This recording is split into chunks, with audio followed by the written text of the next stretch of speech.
ഇന്ന് രാവിലെ തന്നെ പറമ്പിലേക്ക് ഇറങ്ങി പോകുന്നുണ്ട് കേട്ടോ. അത് എന്തെന്ന് വെച്ചാൽ നമ്മൾ ഇന്നലെ ഇത്തിരി റൂബിക്ക് കൊടുന്ന് വെച്ചിട്ടുണ്ടല്ലോ, അപ്പോൾ ഒന്ന് ഉപ്പിലിട്ട് വെക്കാമെന്ന് വിചാരിച്ചു കേട്ടോ.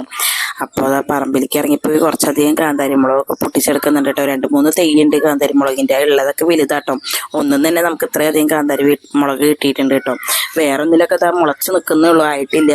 നമ്മുടെ പറമ്പിൽ കാന്താരിമുളക് മാത്രമല്ല കേട്ടുള്ളത്, കുറച്ച് കുരുമുളക് ഉണ്ട്, അതേപോലെ തന്നെ കറിവേപ്പിനില, കുറച്ചധികം ഓമക്കായ, 2-3 തെയ്യുണ്ട് കേട്ടോ ഓമക്കായ.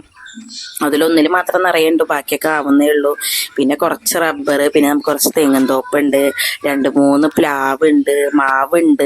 അങ്ങനെ കുറച്ച് ഉള്ള സ്ഥലത്ത് നമ്മൾ ഭംഗി പോലെ കുറച്ച് നട്ട് പിടിപ്പിച്ചിട്ടുണ്ട് കേട്ടോ. ഞാനെന്നല്ല ചെയ്തേക്കണേ, ഇതൊക്കെ നമ്മുടെ എന്താ പറയുക ഉമ്മയുടെ ഒപ്പുണ്ട് കേട്ടോ. അപ്പോൾ ആളെന്നെ എന്താ പറയുക എല്ലാം ഒരുവിധം ഒക്കെ നമ്മുടെ പറമ്പിലാക്കി വെച്ചിട്ടുണ്ട് കേട്ടോ. റബ്ബറൊക്കെ ഉണ്ട്, കുറച്ചേ ഉള്ളൂ, ഒരു 10-20 തൈയായിട്ടേ ഉള്ളൂ റബ്ബറൊക്കെ.